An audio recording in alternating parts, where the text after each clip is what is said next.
folks, welcome back. You're still with us here on the C Morning Show, and it's time for our second discussion of the morning. And we all know that Palestinian culinary is rich in taste and variety, but also symbolizes the Palestinians' resilience and resistance amid the ongoing conflict. Yes, and who would have known that you can support Palestinians as well as their culture by enjoying their delicious cuisine? Just like our guest today, who has been using her talent to support Palestinian cause. So let's find out more about her noble cause as she is joining us in the studio this morning. Let's welcome Chef Michelle Santoso. Good morning, Chef. Thank you for being here today. Thanks for having me. Yes, good morning. So first of all, what inspired you to just support Palestinian cause by actually cooking their food? So I started talking about Palestine in 2021 at the time, but I felt like it was just like an introduction. And then when October 7th happened, I was putting out a lot of stories just to educate people on how it happened before October 7th. And at the time I was feeling really, really helpless. So I was talking to my friends, like, I don't really know what to do. And because we were bombarded, we were getting a lot of information at the time, and it was quite heavy, and it was sitting heavy on my heart. So I was thinking, you know what, I've never actually made Palestinian food before. Why don't we make it? And the first one I did was a makluba.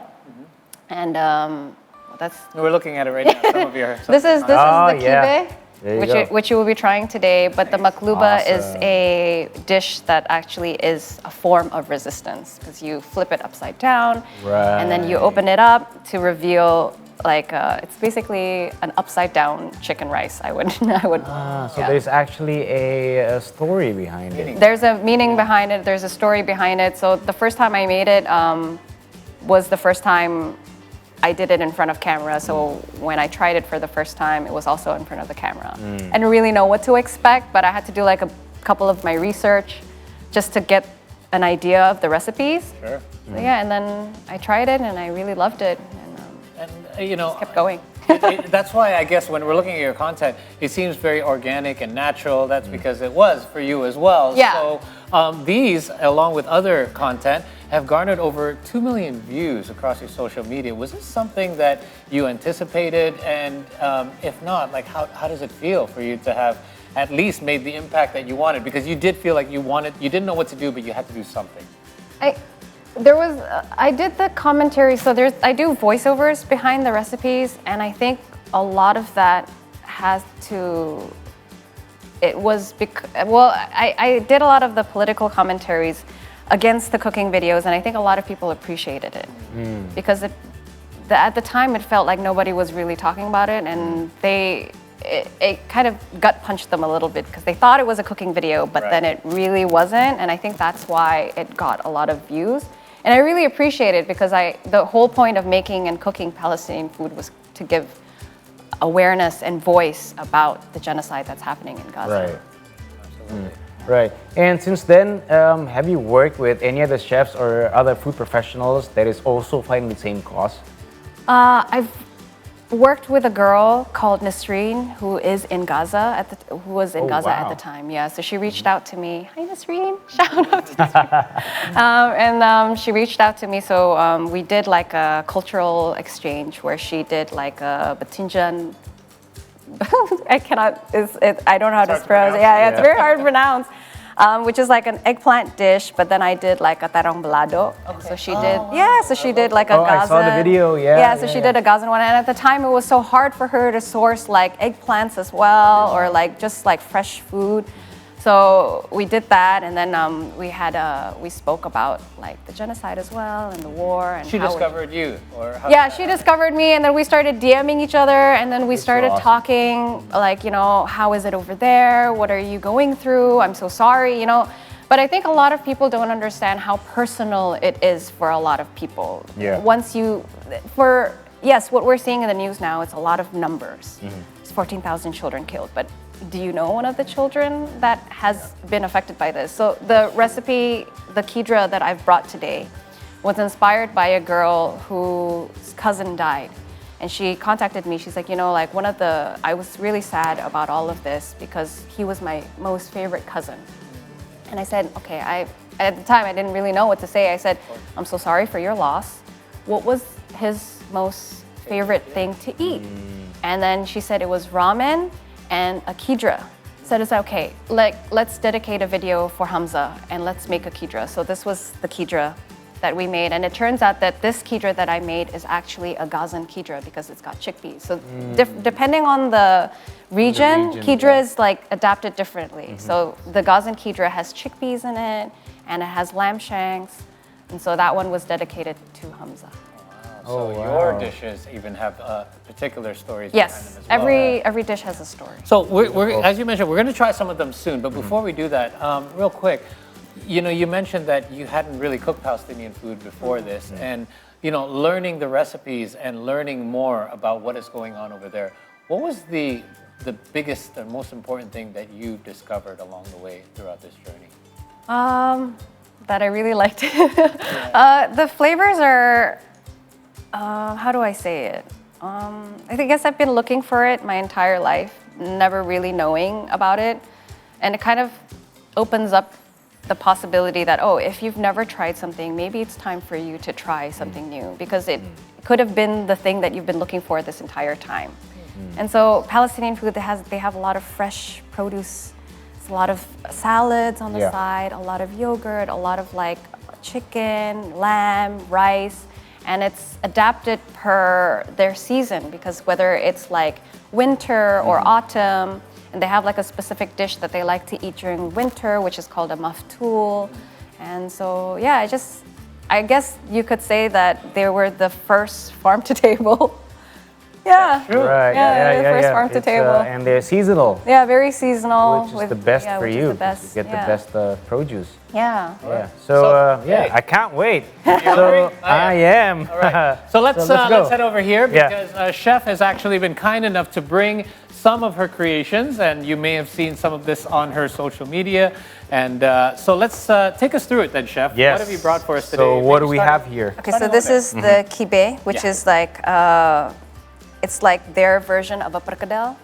Okay. But Right. except it's not made out of potatoes, it's entirely made out of beef. It's a beef outer shell with a beef filling. I thought it was And then, chickpeas. No, yeah, so it's like beef and burgul mixed together, and then you kind of tuck it in, and then you fill it with beef, and then you dip it in this tahini sauce. Okay. Nice. And then this is just like a farmer salad, and then here we have the kidra. Oh, that's a special. And this is a yogurt. This is yogurt, yeah, and so olive you oil? eat it on the side, yes. Let's start light. Yeah, I think Let's start with this one. Okay. Start with the appetizer. Okay. So go grab yourself, if you wouldn't mind grabbing me a plate as well there, Archie. Of course. Thank you, sir. Here you go. And I'm just gonna be using my hand. Me too. Right. Oh, you're a chef, so that's how you do things, right? All right. So what is, again, this sauce is called? It's a tahini sauce. It's a tahini sauce. It's a tahini sauce, yeah. It's a sesame blended. It's like with oil, blended water? sesame, and then we have salt, water, and lemon juice. Oh, that is amazing. Yeah, it's like a spiced meatball. It's actually a spiced deep fried meatball. Yeah, it's really good. And this is, you mentioned before that you haven't tasted Palestinian food before. Yeah, no. This is amazing. It's amazing. Yeah, so when you see me eat it for the first time in camera, it's actually like a legitimate, it's like a real-time expression. I'm not making. So you can really see the ingredients in here as well. I don't want to show you what I've bitten, but there you go. Sorry, guys. Yeah, I mean, it looks really fresh. Yeah. And it's totally different from the overly processed foods that we're using. Oh, totally, sometimes, right? totally. I'm not double dipping. I'm using the unbitten side. Yeah. Because the sauce is amazing. So this is, it's beef, It's beef, onions wrapped around bulgur, which bulgur is and beef. So it's most of Okay. the food that's and Palestinian. bulgur is cracked wheat. Yes. Yeah. And then most of their food is very labor intensive. Yeah, this is like you have to first create the first layer, the ball, the Yeah. meat, and then you cover it with Yeah. the other layer, and then you coat it. No, just No, and then deep fried, fry it. yeah. There. How difficult did you find it to make? I mean, you're used to making, Western cuisine, Indonesian cuisine. Yeah. How much more challenging was it to make Palestinian food? Well, it wasn't that much more challenging. It's just because I've never done it before. I had to do a lot of research just to get an idea of how it was done. But once you get the hang of it, you kind of understand the components Right. and how you make it. Yeah. Okay, let's. You ready for the next course? I I am. am. So you have to eat this one actually with the Oh, rice. together? Yeah, you gotta eat Okay, it together. it's a side dish, huh? It's Gonna a do it side anyway. dish. I'm gonna. And obviously you have a lot of local followers as well. For those that have actually, tried your recipes, have you gotten any feedback? I have. So what's that been like? They said they really enjoyed watching the content and then making some of the Palestinian foods. Oh, so they are So they have actually done it recook before. Yes, they've recooked it before. I think one of the best feelings ever after making a cooking video is when somebody recooked it, right? Yeah.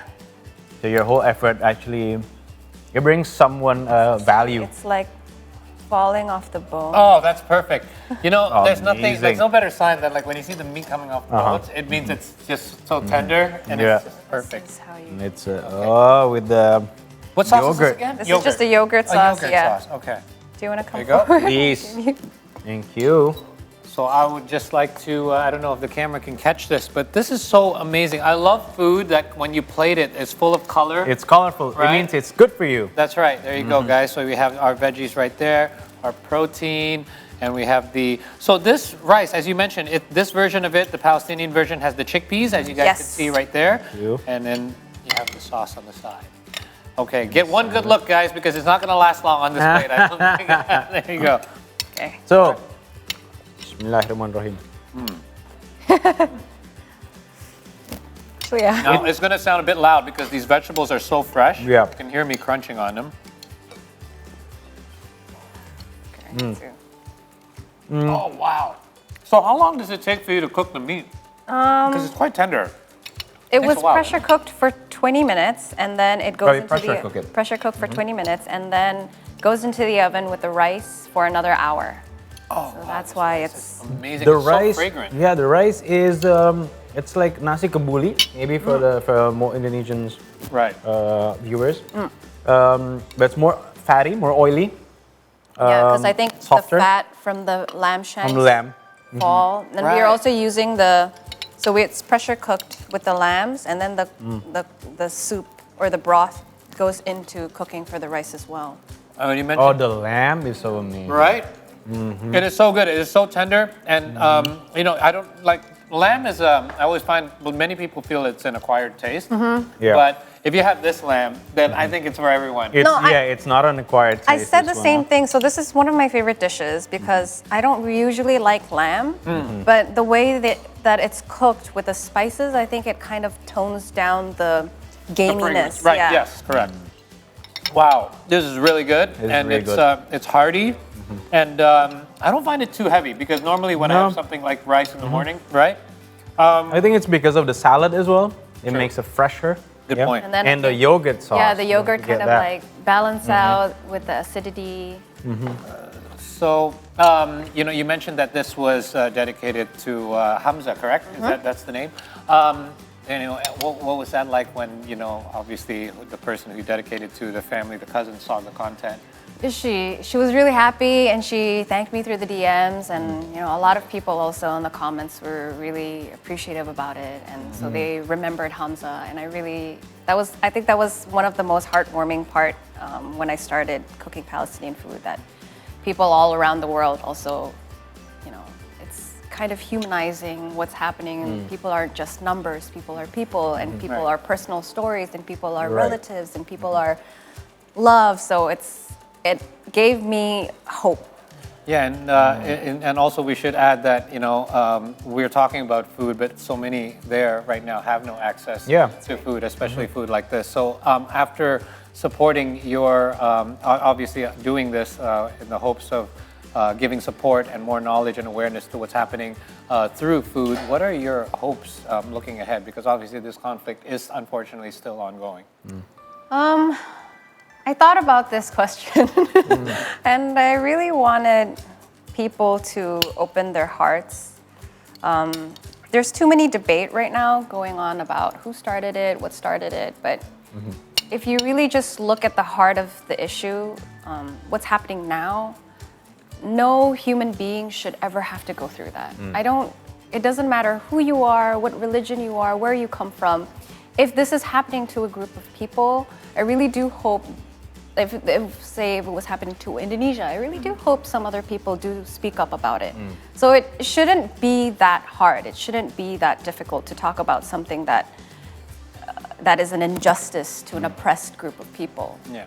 So yeah, I hope. And don't ever feel like, what can I do about it? I'm a chef. Well, look what a chef can do. I mean, you have touched so many lives just from doing what you are actually very talented and skilled at. So we thank you for your continued efforts, and thank you for coming by. Thank you sharing for with us here on the exactly. program. So if you guys want to know more, make sure if you're not already, follow Michelle Santoso on Instagram, and you guys can find out more and check out some of her latest content on there as well. Chef, thank you once again. Thank you so much for having me. Thank you so much for this so much. amazing food. I'm going to continue this, by the way. Yeah, me too. All right, folks. So right now we are going for a quick break, and after that, Paul will return with a recap from the world of sports after his After meal. I finish this, obviously. We'll be back.